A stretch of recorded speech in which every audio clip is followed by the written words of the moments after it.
આ જુઓ સલાહ નગરપાલિકાની કામગીરી. હવે અમારે ઘરમાંથી નીકળવું કેમ, હજી આયલો જાઉં છું.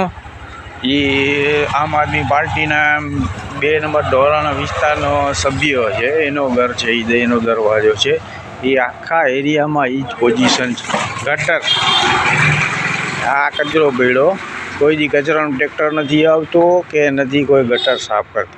એવડો સામો મોટો ગેટ દેખાય એવી બીજા નગરપાલિકા કોર્પોરેટ આમ આદમીના, એ અમારી કોઈ રજૂઆત સાંભળવા તૈયાર નથી. સલાહ નગરપાલિકાએ વારંવાર રજૂઆત કરીને હું ખુદ ચીફ ઓફિસરે આગળ ગયો હતો.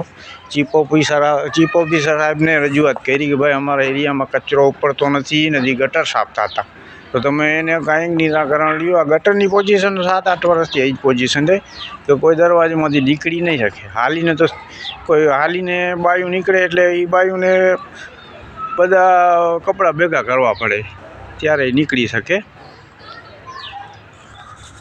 હવે હું કોર્પોરેટ જ બોલું છું. સલાહ નગરપાલિકા ડોરા સફીડોરા વિસ્તારમાં 2 નંબર વોર્ડ નંબર 2માં આવે. હવે તો આનો કાંઈક ચીફ ઓફિસર સાહેબ સાથે રજૂઆત છે કે ભાઈ એનું કાંઈ નિરાકરણ લ્યો તમે, કે કાંઈક આરો આવે તો કાંઈક ગટર સાફ થાય તો મારા બાળ બચ્ચાને મારી બીમારીમાં છૂટે.